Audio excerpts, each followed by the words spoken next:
What's up, guys? GP here, back with another episode of GP's Library.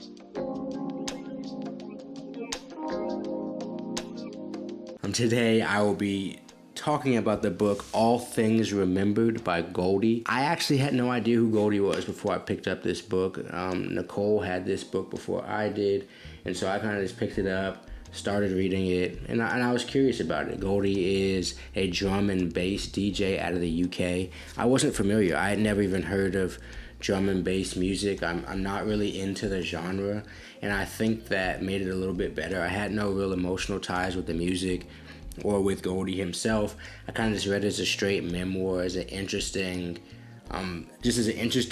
biracial dude from the UK. As I read more stuff, I think as an American and as other people from other places as well, as they read more about like Americans, I think you realize how little we tend to know about some of these other places.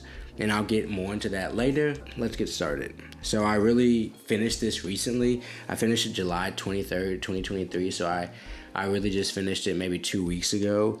And obviously I read the physical copy. You can see here, it's not too big. It's not a super small book, but it's not also too big. It has these two sections of like pictures also, which is a takeaway. As I get into my takeaway, adding the pictures was cool. It wasn't pictures throughout, like where the words are or anything like that, but just having that section of pictures, especially as somebody like me who I didn't even know what he looks like. Obviously the cover looks like that, but that's a picture of him 30 years ago.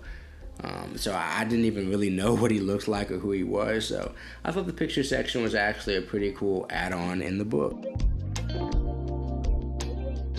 My first big takeaway is that creativity comes in so many different forms. So Goldie has made documentaries. He makes golds also for teeth and stuff like that. He's just like a jeweler. He also obviously is a drum and bass DJ, and he performs live and stuff like that. And then he also does a lot of graffiti art. Like that was one of his biggest art things that he did, was graffiti. And everything he's done has been so unorthodox because he's traveled a good amount around the world at this point, or at the point of writing this book. But even as a young man, he was actually pretty well traveled to come from such a rough background that he came in. And he bent things to himself. He bent the world around him to conform to himself. Because even him as a DJ, he doesn't really have too many technical skills. He doesn't know how to read notes. He doesn't know how to do anything, but he knows what sounds good, and he knows how to essentially compile music and to make it how he wants to hear it in the drum and bass sector. So, and he's able to pretty much conduct at this point too, because he's also been on TV. He's been on reality TV shows and stuff like that. He's done so much stuff that I'm pretty sure it made it pretty easy to write this book, or at least once he looked back and thought about all the stuff he's done in his life, his creativity has definitely flourished in so many different facets and so many different ways in his life. And I say all that to say that my main takeaway is just to try stuff.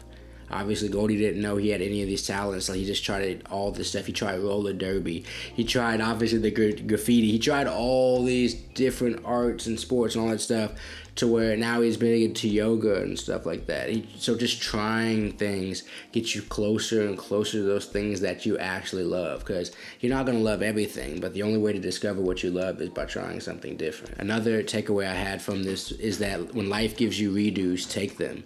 He had struggle, obviously. He had no parents growing up. Essentially, his mom couldn't really help him. He was born or raised in an orphanage.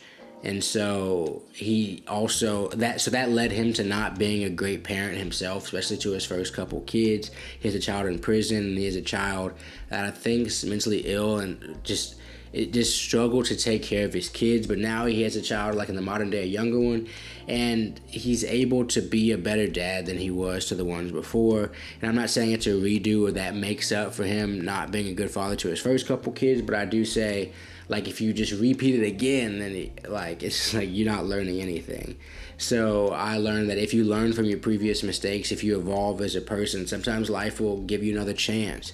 And like I said, that doesn't just cover up or scratch off any chances that you had before, but what it does do is give you a small chance of redemption, a small chance of proving to even yourself that you can be the person that you want to be. My last thing relates to my earlier point of him being all different types of creative. The one thing I didn't name is a writer. He has even another book on top of this book, and writing's a free art.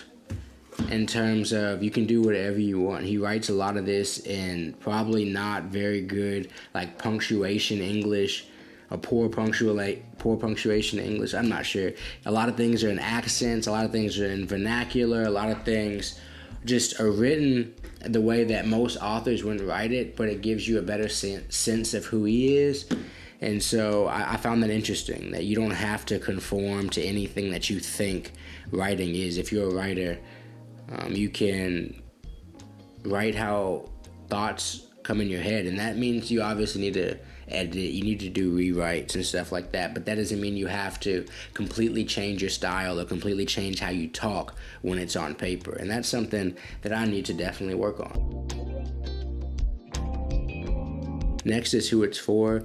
I imagine this could help aspiring DJs just to give them a new perspective on music even, and how a music genre comes to pass, and how having respect for different artists, because he talks about that, having respect for people that come before you, learning the art that comes before you.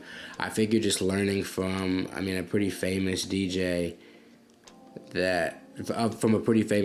you could really evolve at least how you think about music, at least how you approach your own art. Obviously, this is for Goldie fans.